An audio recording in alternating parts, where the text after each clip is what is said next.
All right, ladies and gentlemen, welcome back to the That's Not Real Trek Watch Party podcast. My name is Scotty, also known as EBC. Directly below me, the lovely Short and Sweet, also known as Veronica. What's happening, Short and the Street? What's new in your corner of the world? I'm gonna be a pirate on the Caribbean in a couple of days.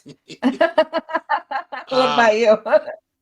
are you going to drink rum Oh, a and lot. talk like Jack Sparrow?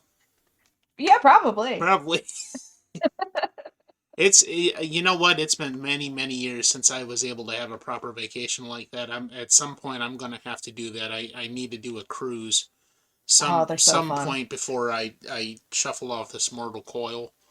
Yeah. But yeah.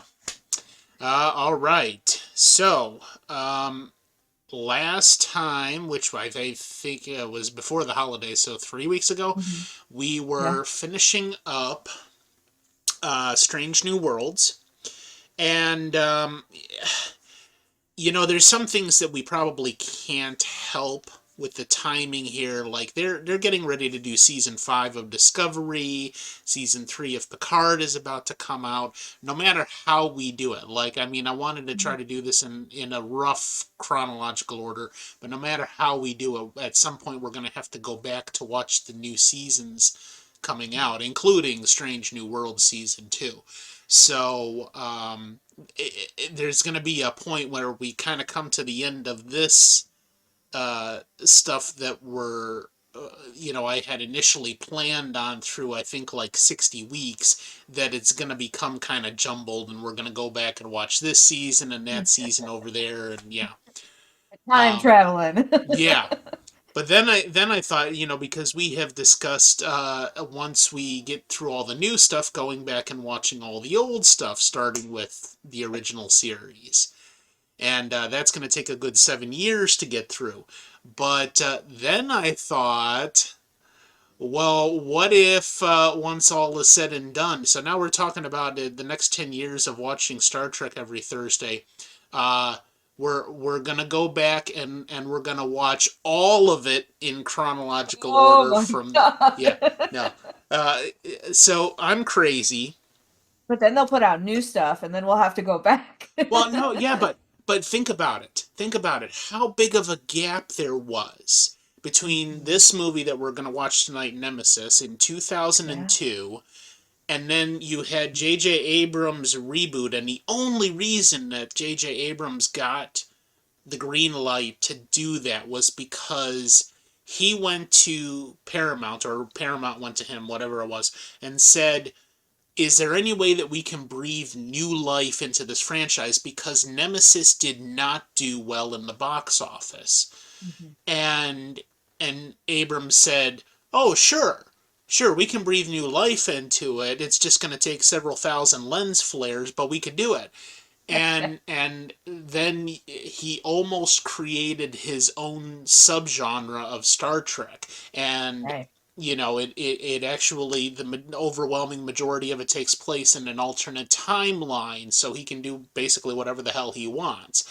You know, Mhm. so at the very least, talking about canon Star Trek, which Picard and everything that's going to come after this definitely is in, and it was designed to be in the main canon. Mhm. There was such a huge gap between 2002 and what, 2016, 2017, whenever that was, Discovery first came out. Yeah. No, 2018, 2019, because Okay. we have season 4 now. Or yeah. So, you know, we're talking about literally 16, 17, 18 years here that nothing was done to the main canon, because partially because Nemesis failed at the box office, and they didn't necessarily, Patrick Stewart didn't want to play Captain Picard Mhm. for the only reason he came back for Star Trek Picard was because it was going to be different than what they had done before, and that was the only thing that appealed to him in re-entering the role. These kinds of things. Mhm. So, um, there may very well be a point. I'm almost expecting that CBS and Paramount are going to go, and maybe it won't happen for 10 years or whatever, but there's going to be a point, I think, at which they're going to say, okay, we've pretty much milked this cow as much as we can. Let's hang it up for a while and then maybe try a reboot in another several years. I You get, know? I mean, it probably just depends on how well the shows continue to do. Like, if they Yeah, keep, I mean, it seems like so far they're doing really well, yeah, and they keep, like the Walking Dead universe, they keep spinning off into yeah, this new show, that new show, and I don't know how many damn series they got going on now. But, if they continue to make money, they're gonna keep going until it starts to die off again. yeah. Um, and obviously that's the driving force behind all of this, and that's another reason. I don't know if I mentioned this. That's another reason why I have to laugh at people that say this isn't real Star Trek, because it's like, what did you expect, that these people that are simply there to make money are going to create these stories to match what you want and lose money? Right. You know, so you're gonna go see it in the theater, but nobody else is, because the people that always were the biggest Star Trek fans are either dying off or losing interest or whatever the case. You know, Yeah. somebody who looks at Discovery promoting a same sex couple, and they're bigoted or even just a Christian, and they go, yeah, I don't want to mess around with that, so I'm not going to see that. They're not going to buy the CBS streaming subscription, Hmm. which that's the whole point. That's why all of these series, aside from Prodigy, which is on Nickelodeon, all of these series are exclusive to CBS streaming service. Yeah. So that's been the driving force behind it, and I think that they spent a lot of time considering that they were making all of these new series. The driving force, the monetary issue behind um, CBS streaming. I keep calling CBS streaming. That's not it. Uh, Oh, Paramount Paramount Plus. Plus. Mhm. Yeah. Well, they had it something else, but now it's Paramount Plus. Yeah. Yeah, it was like CBS All Access or something. Yeah, something like that. And when Discovery came out, that was the only reason I bought the service, because Right. I wanted to see that, because it was supposed to be, and they made it work, the Yeah. first real canon show in all that time. So their aim for making that the exclusive on the streaming service worked, Yeah. for me at least. Hmm. So yeah, what do you know when you guys purchased it? I think we got it right before Discovery came out too. I think Okay, I think that was like the main reason we got it. Now we don't have it anymore. We've cut back on a lot of our streaming services just yeah. because it's too many, but yeah, that was like the main motivation. Well, and that is also like when Walking Dead was coming out. I haven't had cable in years, so the only way I could watch The Walking Dead is to get Sling, and I bought Sling every time a new season of Walking Dead would come out, and then once I watched the season, I'd cancel it again, and Mhm. I'd go start up, and I only would allow myself so many services: Hulu, Netflix, Disney, and Disney when they started up, but that was only 2 years ago, right? Yeah. Um, and then I'd rotate between them, and I Mhm. still do. But like I haven't gotten Sling in years because I lost interest in Walking Dead around like season 8ish or whatever. I'd go back and watch some of it now and then through other means, Mhm. but you know, uh, it's kind of hard. It seems though, that if you really want to be vested in the newer Star Trek, you have to do Paramount Plus. There's no other Yeah. way. I mean, legally, you know, Yeah, legally. legally. So hashtag not And sponsored by we would never do LimeWire. anything illegal. Yeah, Never. yeah, no. Anyway, so yeah, tonight we're going to do Star Trek Nemesis that came out in 2002, and I thought this would be an excellent jumping off point for the era that we are now entering, because even though there were, uh, let's see, you had the seventh movie was Star Trek Generations, then you had, oh, I had all First, this. first contact. First Contact, yeah, I Yeah, can with the never Borg. remember the That's my favorite one. So I yeah, was remembering. And then Insurrection, that one sucked. First Contact, Insurrection, and then Nemesis. Nemesis. Hmm. So you even had 4 years between Insurrection and Nemesis, Right. and And I that think that's part of why it didn't do as well because you had that big yeah, gap. Insurrection, I don't think was very well liked overall. And then you had a huge gap, you know, yeah, set up to fail. yeah, and all of these next generation movie Generations did well. Hmm. First Contact did well, I thought, but not quite as well as they had hoped.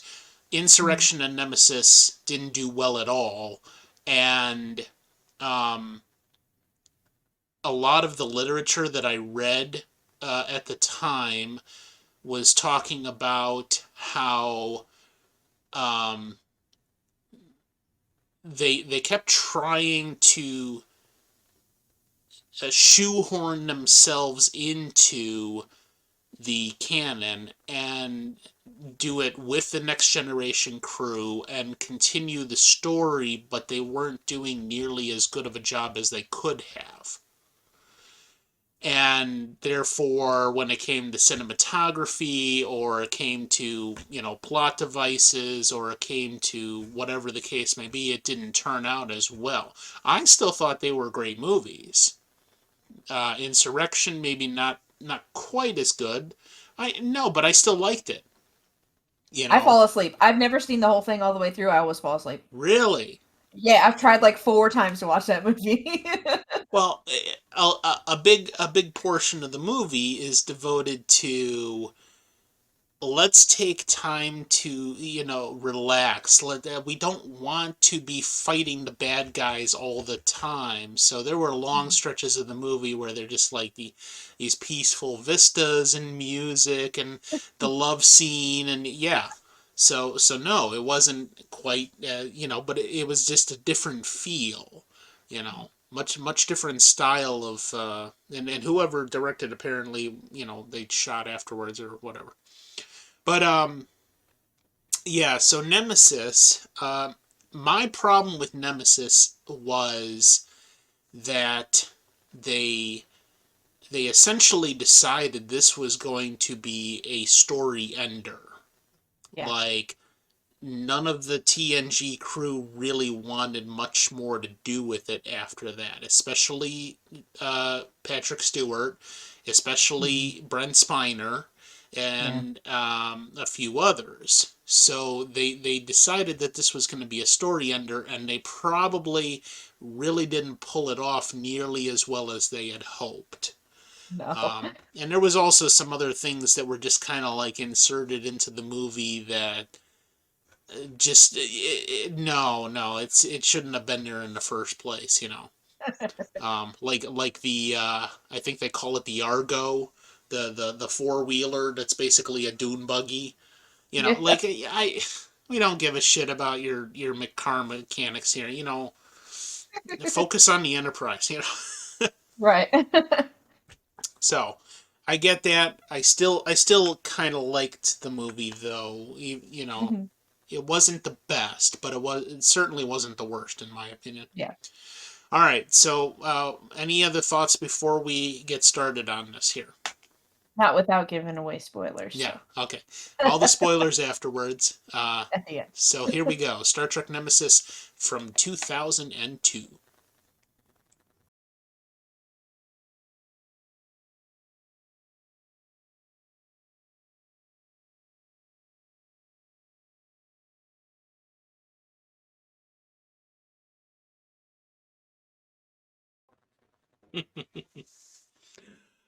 Data, no! No, Yeah. Data! Oh my god. I remember that being like the big uproar. Like, how could you? Because Brent Spiner was so popular. Yeah, but I mean, how else are you gonna top, you know, 7 seasons, three other movies, and now a fourth movie? Like I said at the beginning, it seemed like they were going to uh, try to. It was a story ender, you know, if that's what they were actually going for. Was we're not gonna even attempt to make any more TNG movies. We're gonna try to put everything into this one.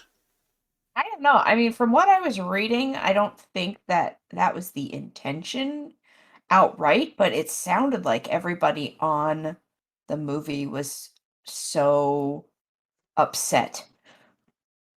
Like Upset. Michael Dorn, yeah, Michael Dorn was upset that Dwarf didn't really have anything to do, and he didn't really have anything to do in the Insurrection movie either. Um, there was like a few of them. Uh, That's why they should have had an affair with Troy in there before the wedding or yeah, something. there was a few of them with like contract like negotiations that were not going well. I guess Marina Sirtis almost didn't come back, and they were threatening to replace her with Jerry Ryan.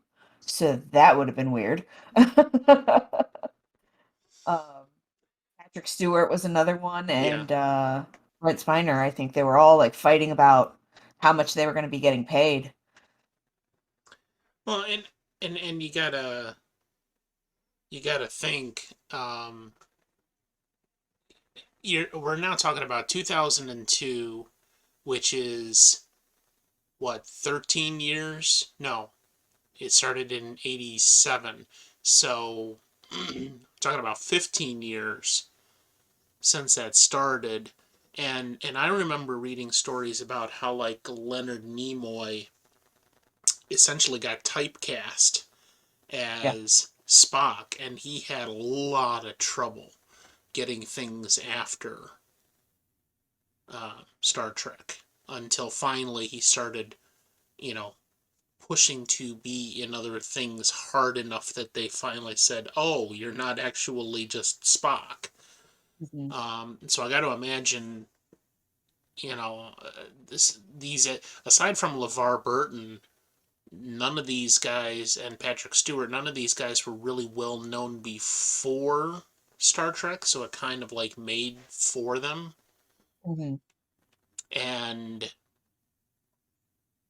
I got to imagine after 15 years, they were saying, okay, enough is enough. Let's hang this up. Or especially if you're not going to give me the value of my acting career in this movie, it's more of an insult that that Paramount wasn't going to give them their due in trying to make even a movie that, if that's indeed what they were trying to do, was make it a story ender, then that should have been the coup de grace. You're going to get more money than you got in anything else. But yeah.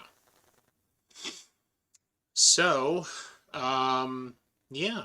But what did you think of the storyline and how they kind of played out this whole clone being hatched to try to replace one of the prime captains in the Federation? Yeah, I thought that the like explanation behind it was a little flimsy, I guess. The storyline though overall with like the clone getting in there and like getting the Romulans to side with him and they're going to take over. Like that whole part of it seemed all right. It was just like that very first, like the explanation of the origin, I guess, of the clone was just kind of like, you know. Yeah. I mean, how else are you going to deal with this situation? It, and I think they probably they thought it wasn't going to be quite as flashy if it was just any Romulan praetor. It had Hmm. to be this guy that was put This into a clone. situation, to make it flashy enough, to make it unique enough. Um, Hmm. but yeah, in some ways it almost comes off as a little bit cheap. Like, Yeah.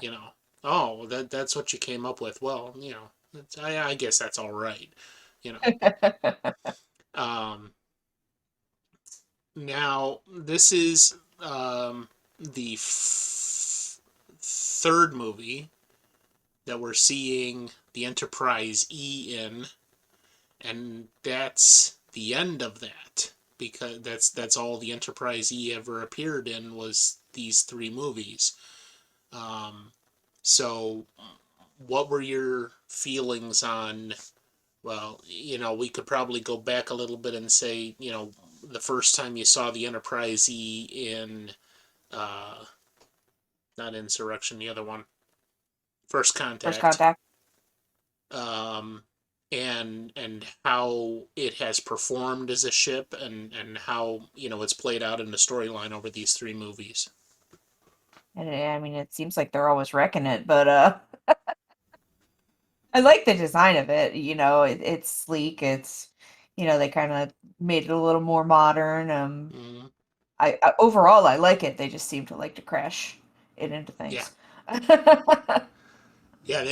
Man, Picard took a big chunk out of it with that move, and Well, and and then they spent so long on that, like, I know. they're crunching it together, and then they spend so much time crunching it back apart. And, and and he didn't even give his crew any warning that he was about to do that. Like, you gotta imagine Brace there was for some crew in those forward sections there. Isn't yeah. it's not the Enterprise D, but is there a 10 forward? Is Guinan there? I hope Not not. anymore. Um, because you saw as they're crunching together, you've got pieces of the scimitar that are scraping up the Enterprise hull, and causing these huge gashes. Um, but then when the scimitar pulls all the way away, you see like huge chunks out of what is supposed to be there that are just gone. Either See little they bodies flying around. yeah, either they're in the scimitar or they were crunched down further into the Enterprise. So, like, some people had to die in that maneuver. Thanks, Picard. Yeah, You right. know, it was unexpected, He and said at it all costs. definitely, yeah, and it definitely did what he was intending to do with it, which Yeah. was to kind of like severely, it was almost like a severe offensive affront Hmm. to Shinzan, and he wasn't expecting it. He didn't know how to handle that situation really, and then he was kind of floundering after that. Yeah. Well, and I think he was also just trying to buy some time because he Yeah, knew he was dying. So he's like, well, yeah, anything I can do to like prolong this conflict here. right.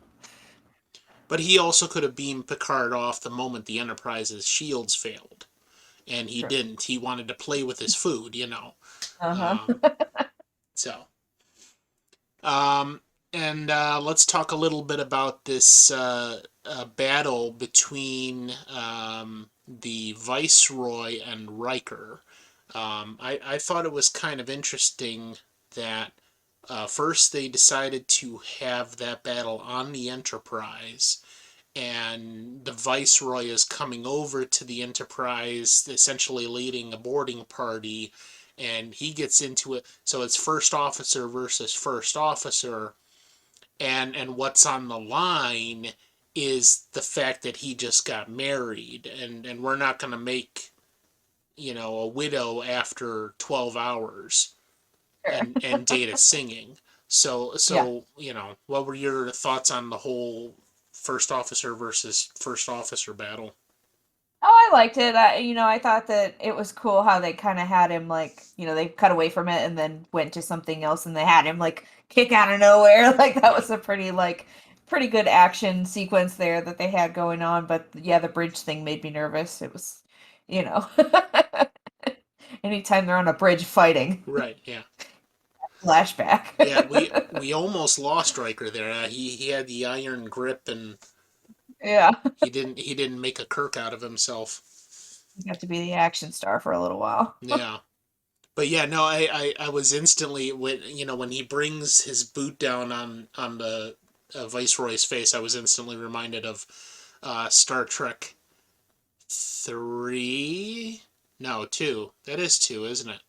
At the end of 2, where Kirk is kicking the Klingon in the face and kicks him off Mm. down into the lava or whatever it was.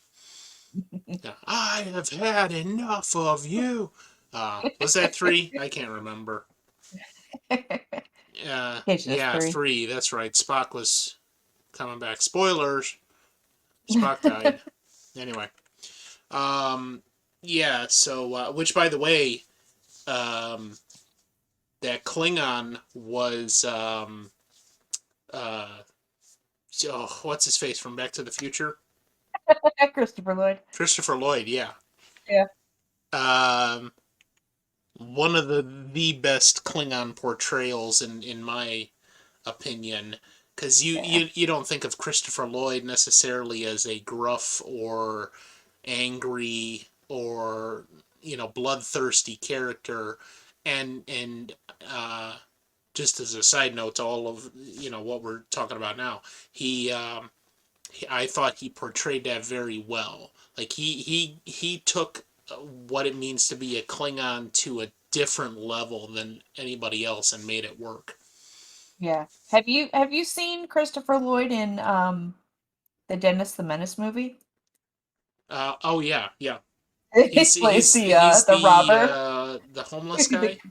the greasy robber. Yeah, yeah, Yeah, he's like homeless and he's yeah, great in that too. yeah. That was great. And Camp Nowhere. If you ever seen Camp Mm-hmm. Nowhere, that was great. Yeah. And even Fester in the Adams movies. Good bad guy. Yeah, He's a very versatile actor. for real. Uh, yeah.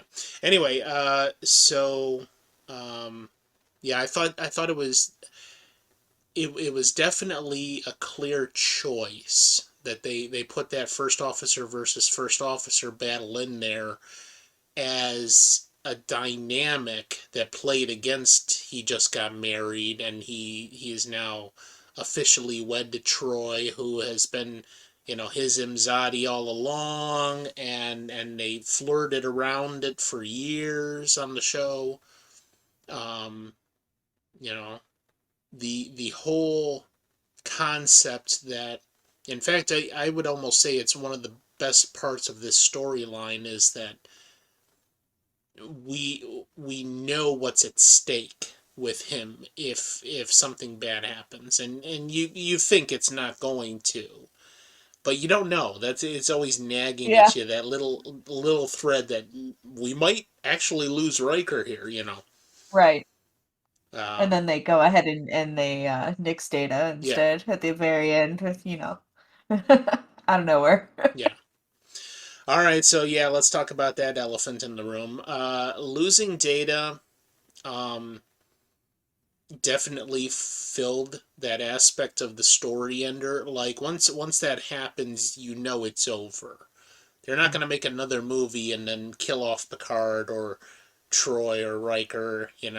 Maybe Geordi, but it's Data being that beloved character who earned his spot in the hearts of the fans through the years of the television show just as well as Spock ever did. Um, and I keep referencing The Walking Dead because it seems to me that The Walking Dead kind of started this concept, but The Walking Dead only took killing off main characters and putting them into an everyday weekly series. So you've got a movie series, even just a trilogy or something like that, killing off a main character at the end could be expected depending on how the storyline plays out, but it wasn't necessarily even a thing that they commonly did then. So this in its own way was a little bit kind of groundbreaking, I would think, in 2002, them deciding as a story ender to go ahead and kill Data. So what are your thoughts on that? Yeah, I just remember at the time just being so surprised about it, and I think like kind of upset about it, but it does make sense for the story, and they're trying to do the big sacrifice, humanity, needs of the many, all of that, and I see what they were going for there more now than I did the first time I watched it. And yeah, Data, I mean, Data is supposed to represent the best of us because he was always at a point where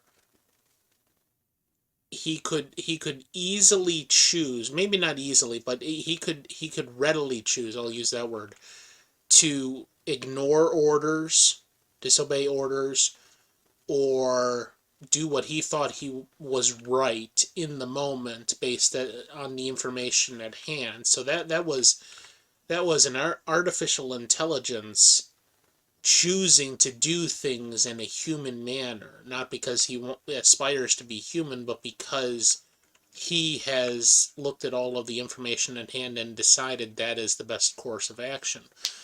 So, like when he rescued that one girl from the planet, the little alien girl, um, you know, and potentially torched his career by violating the Prime Directive, um, things like that. So in the heat of the moment with this, it's not surprising that he would choose to sacrifice himself because he gets there and he sees there's no other way for this to play out but to save his captain. He's certainly not going to use it on himself, and there's just nothing to be done to stop his own death.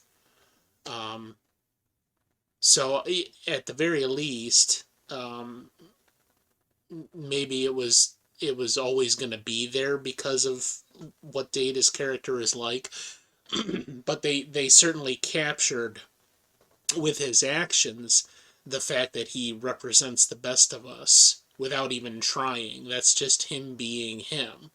So it was never going to be anything other than that. As soon as Data crossed, the span of space there between the two ships, he was dead set into this. No pun intended. He was set into this course of action where it was going to lead to this ultimate choice, and he would have done it and did it without hesitation because that's who he is. So interesting perspective, though, that it played out the way it did. Data. Aside from the issues with a personal transporter that works without the transporters actually working, um, there's no other way for anybody to get over to the other ship except for maybe a shuttle because we either forget we have transporters or we forget we have shuttles. Um, but Data decides to do it the cool way and take a spacewalk, um, and then locks himself into this path, not necessarily knowing that he's going to die, but that he's not going to be able to have any other alternative but to attempt to save his captain. And the rest of the crew is like, okay, let's go, let's do it. So So I found that interesting. Yeah. All right. So any other points aside from the stupid Dune buggy Argo thing in the beginning? Um, B4. Let's talk a little bit about B4. Oh, yeah. Yeah. It's So a little cringy. a little cringy, yeah. Yeah. Um, yeah, so it just like Spock's long lost sister that we never heard about, Data's got a new long lost brother that we never Hmm. heard about. Yeah. Never mentioned by Dr. Soong in Hmm. anything that we've ever seen him in. We just knew about him in lore. Um, so what are your thoughts on? Yeah, I'll say this: the concept that Shinzon somehow got a hold of B4. That's the big problem with me. How did Shinzon get a hold of B4? Yeah. How did this Riemann guy that just murdered the entire Romulan Senate and is in the Romulan system somehow have access to Dr. Soong's earlier work and know that Hmm. this was going to be a thing he could use to trap Picard? Yeah. It's very what's the word I'm looking for? It's very Trash, convenient. trash, convenient trash. Real convenient. Yeah. Um, so let's setting aside that convenient trash. What are your thoughts on like the fact that apparently he's a lesser model and can't live necessarily live up to the potential of Data and what that means for his future? Yeah, I mean, I feel like they kind of put it in there to try to take the sting out of it, Data's death a little bit. Like, oh, well, Brent Spiner's still, Yeah, he's still there. They've got B4 and he's got his memories and all that stuff, but it's just like he's kind of like a little bit of a handicapped version of Data, yeah, and they give that little light at the end where he's singing or trying to sing, and Picard walks away with that smile on his face, like, oh well, he'll get there, yeah, but I don't know. I don't know that he will. yeah. I remember that being a thing in the forums at the time it came out that they were talking about, how it seemed almost purposeful that we lost Data, but we've still got B4, Yeah. and maybe we'll be able to do something with B4 in the future. Hmm. Um, yeah. I just look at, I think they included that element because one, that is exactly what they were aiming for, was for fans to think that, and two, they wanted to put some comedic elements into the movie besides like the wedding scene or something like that, and that was the only way they could do that, was to give Brent Spiner this uh, outlet to put on a little bit of a show. Yeah. um, and the reason I bring all of that up is because this whole scenario is going to play an integral part in the storyline of Star Trek Picard. Interesting. And did you see season 1 of that yet? None of No, it. so you None have of not it. seen any of it. Yeah, I know, but Data's there, and you know. He is and he isn't. Um, I'll leave it at that. But Yeah. but yeah, the part about B4, that they started kind of like with that foundation when they went into Star Trek Picard, and Okay. it's mentioned several times, and then they say how they built upon it to get to that point in time. Hmm. That's literally 20 years after this point. Yeah. Um, so yes, in some ways it's kind of necessary the way it was built into the storyline and how they then built upon that to do this future stuff. In other ways, I think they could have done something completely different as well. Yeah. Not so quite cheesy as that. Um, but it's hard to say, you know. Yeah. Well, like, and what I was reading is the director literally knew nothing about Star Trek. The studio hired him, and they were like, "This is the guy who's making the movie." And I think LeVar Burton wanted to make it. Jonathan Frakes said he would have directed if he would have been asked, but a couple of other people were mentioned. But this was the guy the studio picked, and he literally just didn't know Star Trek. He was calling LeVar Burton Laverne. That's great. You Yeah. know what? You were just what you were just saying there reminded me of something I had completely forgot, and that was it was around just before that time, I'd say like 2000 or 2001, that Les Moonves took over CBS, and he did not like Star Trek. Ah. But some of the other bigwigs at CBS Paramount were um, they said we need to make this movie because we have promised fans some other things, and we've already got some, you know, into budget and all of this. If I recall correctly, I believe that was Les Moonves's decision to put Stuart Baird in charge of the movie, and he Sounds didn't about like right. Star Trek, so it was basically my way or the highway. This is what we're going with, make it work. Mm-hmm. So that would make a lot of sense. Yeah. And guess what happened to Les Moonves? Mm-hmm. 6 years ago he left. Guess what happened 6 years ago? Star They Trek came started making back. more Star Trek. Yeah. If I recall Cause correctly, I think that's what yeah, happened. So fuck Les Moonves. yeah. And yeah. All right. So yeah, that's pretty much it. So like I said, this is the foundation for all of the new Star Trek now that we're looking at, because in chronologically speaking, we're oh, I had this here. So this movie took place in 2379, or in the Star Trek timeline. It takes place in 2379. So the next uh, parts that we're going to be looking at here, if I can recall this. All right, so 2379. So now we're looking at 2380 to 2383.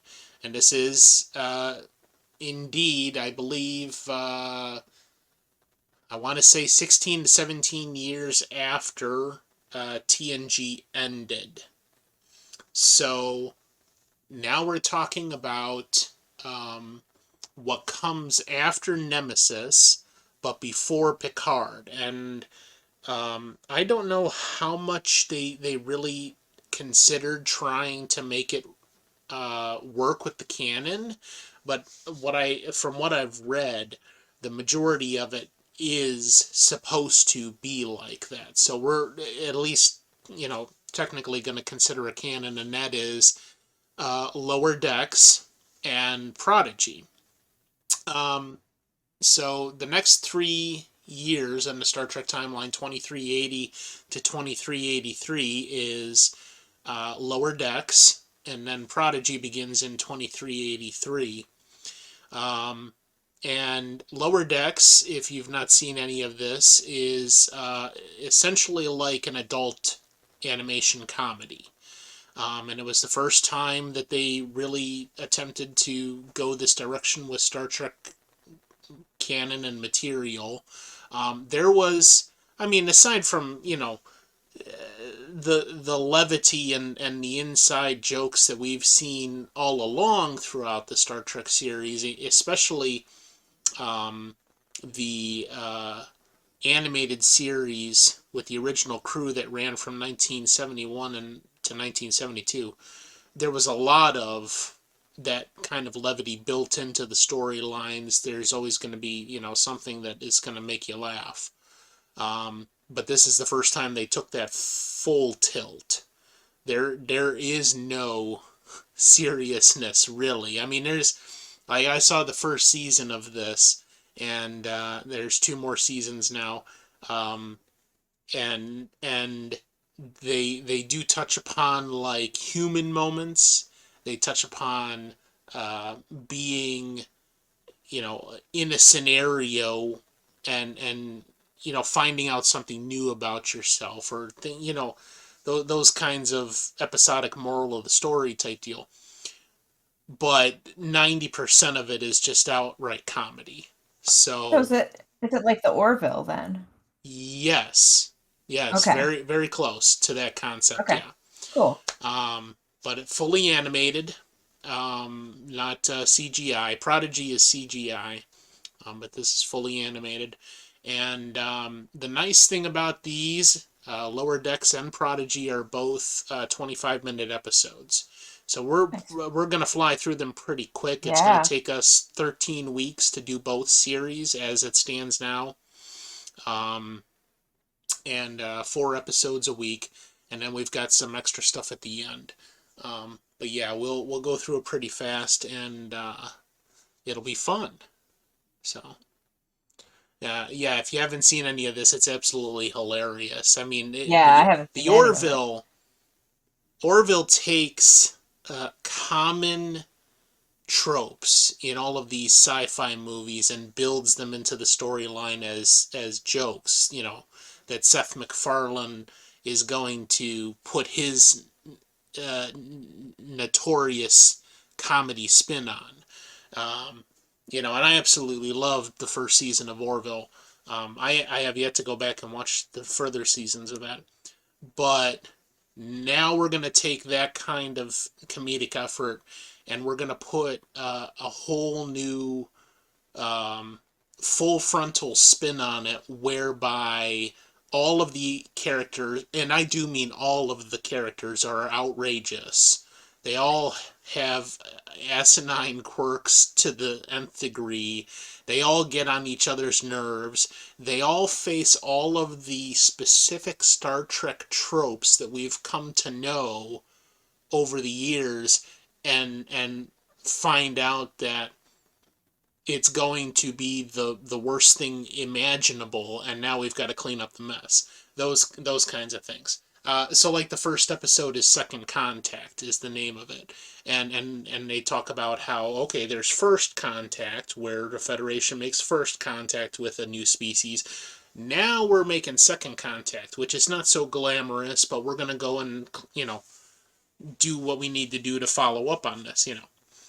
But there's also episode titles such as Keishan, His Eyes Open.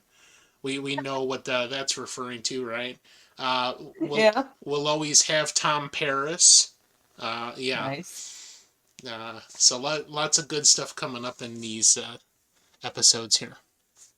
All Sounds right. good. Anything else that we should touch upon before we wrap up here? Oh, I think we did Oh, just pretty solid. yeah. Pretty solid review of the movie. Yeah. Yeah.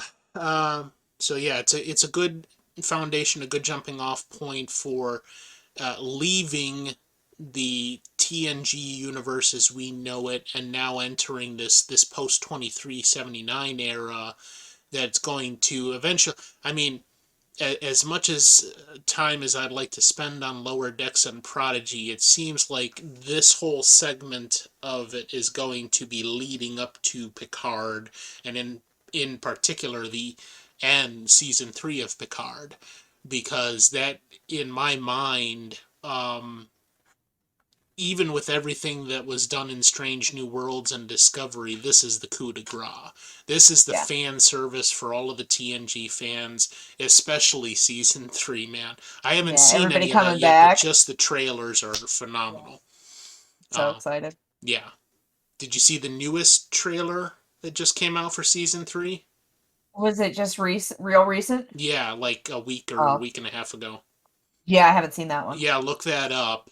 Okay. His comm badge from the old Enterprise is in a case somewhere, next to his desk or something, and it starts Okay. chirping, and he Uh-huh. he he pulls it out, and he's like, "What the hell?" And he's talking with the computer. What the hell? How is somebody sending a transmission to a next generation combat? Yeah. Yeah. So really good stuff. You haven't seen any of it. I will tell you that when we do get to that, um, they, especially with the beginning of season one, and I'm sure with everything that appears they're putting in season three, they really did the fan service justice. Nice. Um, it was phenomenal. Shit, I don't even cry, but I almost cried during that first episode because it was that good. Wow. Yeah, Nice. I was highly impressed with the storyline and the fan service and the way they just put it together. You know how they've been doing some of these reunion shows. They did Hmm. Fuller House and the Connors now. Hmm. And whatever the Connors is after Roseanne went batshit crazy, and what's that other one? They did Girl Meets World. Yeah, that's They the did right. a spin-off of Bel Air. Yeah, so those were okay. Those were Yeah. great. The or they were okay. This is great. This Yeah. this was so well done for any fan of TNG that I would highly recommend it to anybody.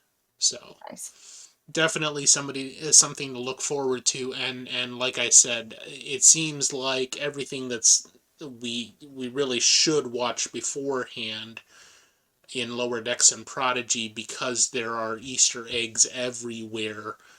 It's all leading up to that, and Mhm. is culminating in what they did with Picard.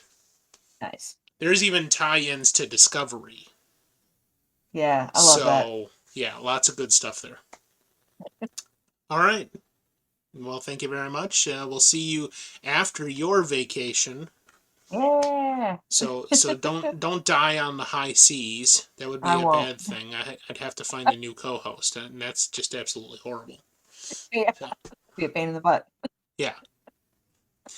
Alrighty. We'll see you in a couple weeks then, and start with Lower Decks. Later. All right. Take care. Bye. You too. Bye.